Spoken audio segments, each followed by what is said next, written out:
Notre Soleil. Scénario 1. Quelque chose d'étrange vient de se produire. Toutes les chaînes de télévision et de radio parlent d'un trou noir qui s'est rapproché de nous, à l'endroit où se trouvait notre Soleil. On peut même y voir un disque d'accrétion et l'arrière-plan du ciel semble un peu déformé, ce qui signifie qu'il s'est vraiment rapproché. Normalement, les trous noirs sont si éloignés que nous ne pouvons pas les voir à l'œil nu. On ne peut même pas les voir avec un télescope. Alors, que fait-il ici, si près? Et où est notre Soleil? Le trou noir l'a-t-il avalé? Le Soleil était autrefois au centre de notre système solaire, assez loin pour ne pas nous brûler, mais suffisamment proche pour nous donner de la lumière, de la chaleur et de beaux spectacles lorsqu'il se lève à l'est et se couche à l'ouest. Et puis, il nous a donné la vie. Le corps le plus massif de notre système solaire contient 99,8% de sa masse totale. Il est si large qu'on pourrait faire tenir plus d'1 million de terres à l'intérieur. Peut-être que notre Soleil s'est transformé en trou noir. Mais il est bien trop tôt pour que cela se produise.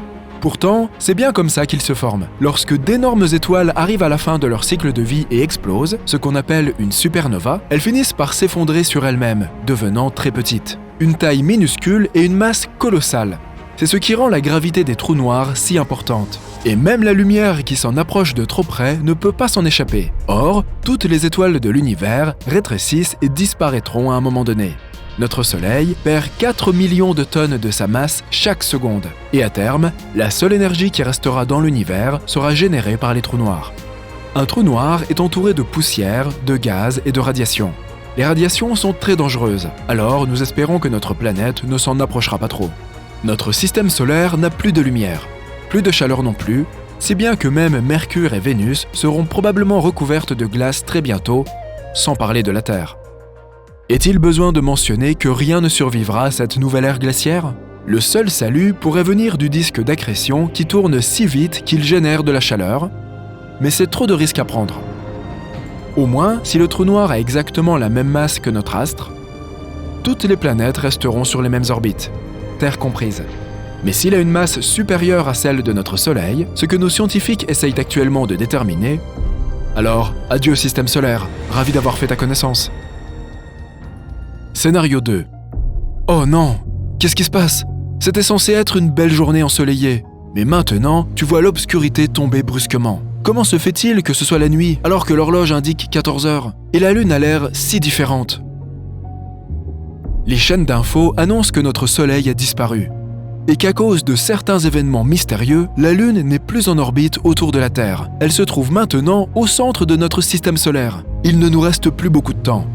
Nous avons exactement 8 minutes et 20 secondes pour nous en rendre compte. Il faut peut-être des millions d'années pour que l'énergie du Soleil voyage de son noyau à sa surface, mais 8 minutes et 20 secondes, c'est le temps qu'il faut à la lumière du Soleil pour atteindre la Terre. La lumière effectue un voyage de 150 millions de kilomètres, ce qui correspond à la distance qui nous sépare du Soleil.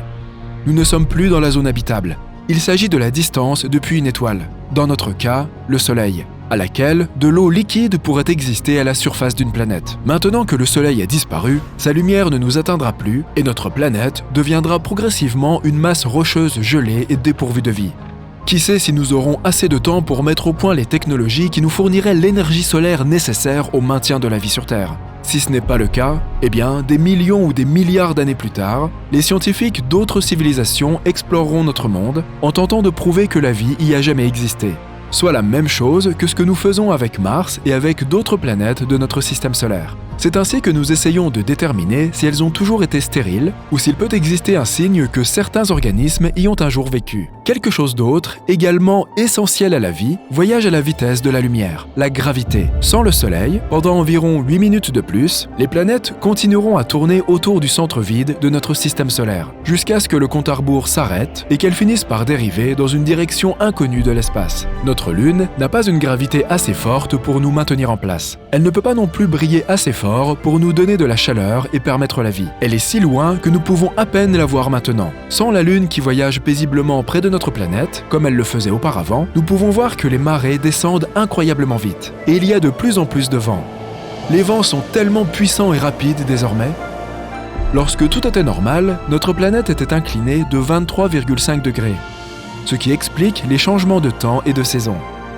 Maintenant, l'inclinaison est si extrême qu'il fait très froid très vite. Et notre temps est presque écoulé.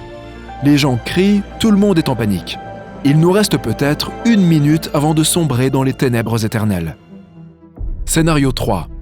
Nous ne savons pas exactement ce qui s'est passé, ni comment l'existence paisible que nous menions a pris fin. Personne n'a pu le prédire, mais il semble que, sortie de nulle part, une étoile à neutrons géante ait pris la place de notre Soleil. Ce n'est pas une chose que nous aurions pu identifier par nous-mêmes. Nous avons juste remarqué que quelque chose était différent. Le Soleil est devenu plus petit et un peu bizarre. Le reste, nous l'avons entendu aux informations. Et personne ne sait comment cela s'est produit. Peut-être que notre Soleil est quelque part derrière l'étoile à neutrons, ou que l'étoile l'a poussé hors de notre système solaire dans une direction inconnue. Une étoile à neutrons est l'objet spatial le plus dense que nous connaissions.